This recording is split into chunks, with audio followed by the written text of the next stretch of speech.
Kumusta po ang ating araw ng linggo? Kayo ba'y nagsimba na? May ginawa ba kayong maganda ngayon araw? Siguro kung isang beses lang sa isang linggo, gagawa tayo ng maganda sa kapwa. Malaking bagay na rin yun, no? Pag pinagsama-sama yung mga yan. So yung mga nakikinig po, lalo na po yung mga walang pakialam sa kapwa,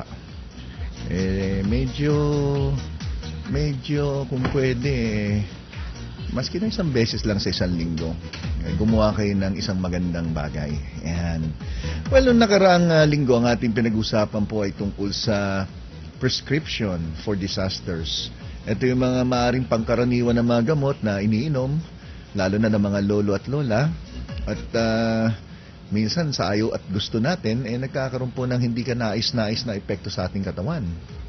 Natalakay natin noong nakaraang linggo yung ano bang epekto ng gamot sa ating atay, ano ang nangyayari sa ating mga sustansya sa katawan, at yung mga ibang gamot na maaring pumapatay sa tinatawag na normal flora, o kaya ito yung mga good bacteria sa ating katawan. Yan yung mga sundalo ng ating katawan. At kung naalala nyo, tinalakay ko pa nga yung pag ang isang tao ay napapa-CR. Nalagyan ko pa nga ng sound effect yan nung nakaraang linggo. Baka marami sa inyong di nakinig. Yung sabi ko, pag pumunta ka ng CR, tapos hindi ka pa nakaupo,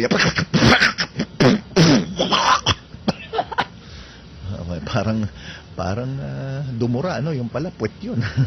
So, yung pala, mechanism ng katawan yan, na dinalabas nyo lang yung hindi magandang nakain nyo, at once na ito ay nailabas na, maaring wala na pong problema. Kaso ang ginawa nyo, uminom kaagad kayo ng mga gamot na pampatigil ng pagdumi, di hindi nyo na ilalabas yung mga bakterya na nakain nyo, mga pangit na nakain nyo. Ganun din po yung pag-ubo. Pag umubo po tayo, mechanism din yan para ilabas po yung plema. Ilabas yung mikrobyo na napunta sa ating baga, at yan ay linalabas sa pamamagitan ng pag-ubo o kaya ng pagdahak.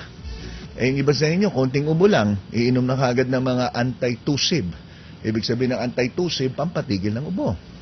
Ibig sabihin ng mucolytic, pampatunaw ng plema. So baka yung iba sa inyo napapainom ng mga gamot na hindi naman kailangan, at yan pa ay nagbibigay ng dagdag na pinsala o problema sa inyong katawan. Lalo na po yung mga nagkakaedad na nakikinig sa atin. Well, tulad ng dati, gusto ko lang po malaman kung may nakikinig po sa atin ngayon. Ngayon araw po ng linggo, April 28, alas 5:07 ng hapon. Pumalakpak lamang ang mga nakikinig dito sa programang Gabay sa Kalusugan. Mahina yung palakpak Mahina. Saka parang konti lang ang nakikinig. Yan. Anyway, nagulat ako Ngayon lang may nag-text po sa akin. Ang sabi, Doc, akala nyo walang nakikinig sa inyo? Pag sinabi nyo pumalakpak, pumapalakpak ako, sumisigaw pa ako at tumatalon pa ako, sabi ng isang lola. Aba, pati sa Facebook, aking in-announce kanina na makinig po dito sa programang Gabay sa Kalusugan. At nagulat ako na sa Facebook pala, marami palang sumusubaybay sa ating programa, no? At ito po, no?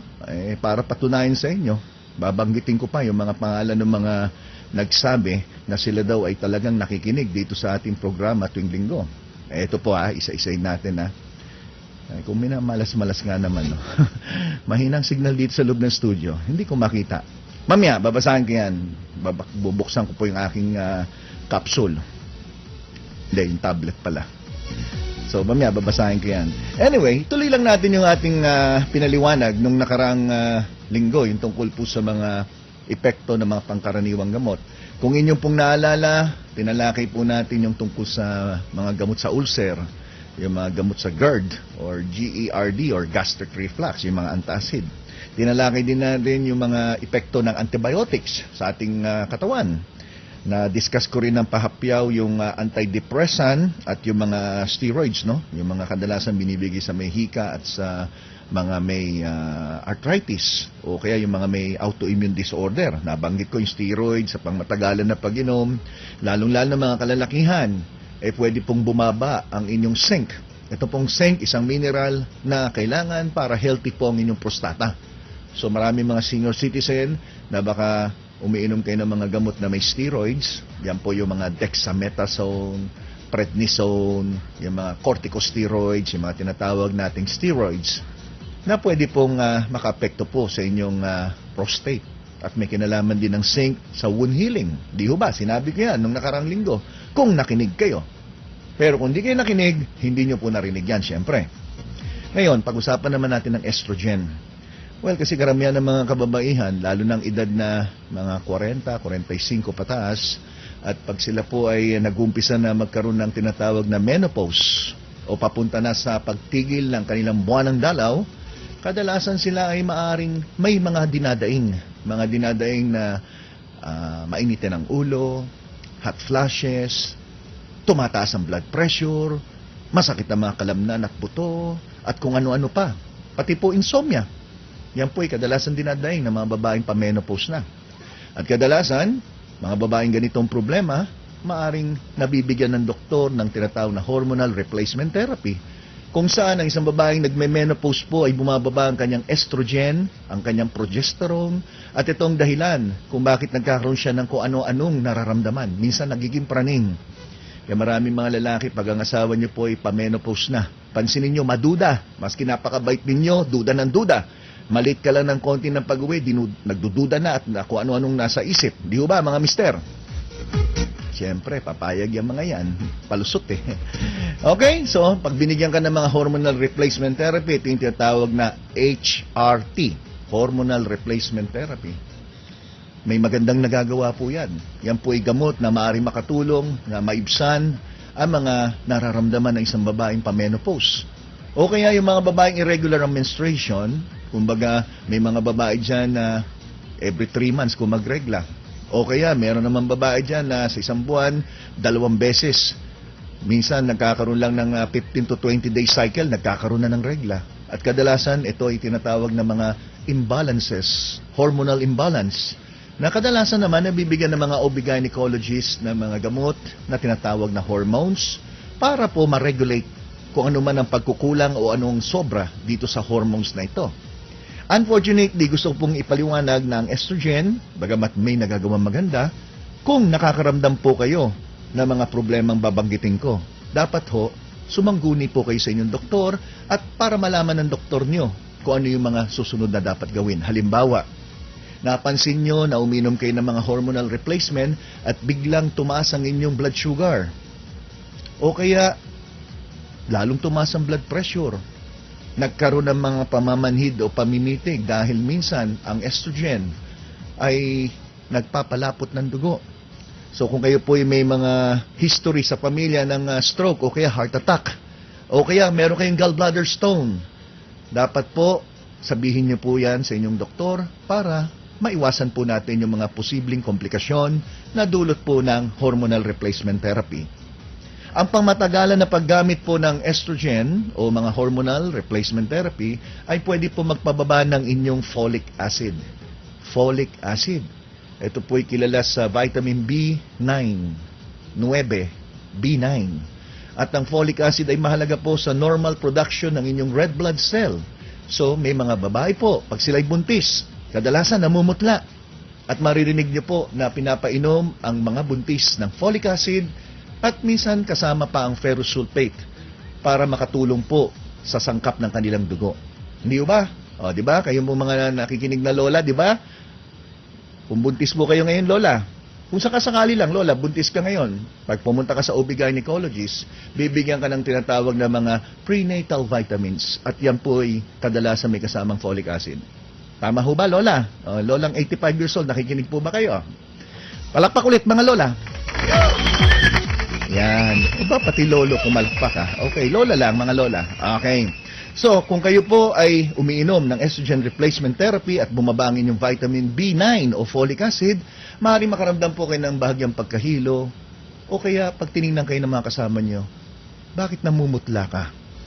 Maputla ang inyong labi, maputla ang inyong balat, at kung titingnan po ang inyong mata, parang napakaputla at kulang sa dugo.